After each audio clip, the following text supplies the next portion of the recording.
America is not a fan of JD Vance, and right about now, we're guessing he's wishing he'd have made some different career choices. Welcome to Occupy Democrats. I'm David Reddish. Vice President JD Vance has had a rough few weeks. Granted, as we've covered here on the channel in the past, vice presidents have something of a thankless job. Apart from casting the occasional tie-breaking votes in the Senate, they more often have the reputation of a do-nothing politician, overshadowed by whomever occupies the Oval Office. Worse, they tend to get credit for a president's mistakes rather than his successes. Consider how the nation viewed Kamala Harris as responsible for illegal immigration during the Biden administration, or how the world blasted Dick Cheney for the Iraq War and the response to Hurricane Katrina. Now granted, much of the Iraq War and surrounding war on terror policies did originate from Cheney's diabolical mind, but that's beside the point. JD Vance hasn't even been in office 2 months, and already the nation has come to look at him with displeasure. Since taking office, Vance, who looks like a rejected garbage pail kid, has earned a reputation as one of Donald Trump's biggest brown-nosers, often defending Trump and his actions to the point of absurdity. Consider that now notorious meeting with Volodymyr Zelensky in the Oval Office.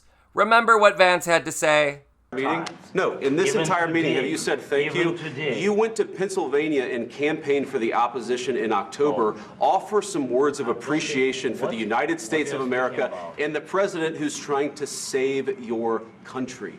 I said a lot of accept times that there are disagreements, and let's go litigate those disagreements rather than trying to fight it out in the American media when you're wrong. We know that you're wrong. But you see, I think it's good for the American people to see what's going on. Yeah, how dare a foreign leader in the midst of a war arrive in the Oval Office for a meeting and not say thank you right away? How dare he not bow down to Trump? And by the way, that little exchange you just saw inspired JD Vance's cousin Nate Vance to issue an incendiary rebuke of JD and the Trump administration. Nate Vance is a volunteer fighter with Ukraine's Da Vinci Wolves, an anti-Russian support group deployed in Ukraine. He slammed his cousin JD as Vladimir Putin's useful idiot. We're guessing that's going to make family gatherings a little awkward, but that said, Nate Vance is totally right. But just as bad as being one of Putin's useful idiots, Vance continues to prove himself as one of Donald Trump's idiot stooges. Over the weekend, Vance complained that the pro-Ukraine protesters hounded him and his 3-year-old daughter. Vance's claims have been brought into question after footage of peaceful protests surfaced online. Worse, Vance also attracted criticism for fat-shaming that same 3-year-old daughter in public. For more on both of those incidents, check out our other videos here on the channel. Given all that seems to be going wrong for JD Vance, and that seems to be about everything lately, maybe what happened today was totally inevitable. While speaking at the National League of Cities conference in Washington, D.C. earlier today, Vance accused illegal immigrants of driving up housing prices. And this happened. A massive increase in immigration and a massive increase in housing prices. And we have to be honest about that. Well, I see one of our nice representatives out here wants to actually, I guess, continue to flood the country with illegal immigrants, making your communities and citizens unaffordable.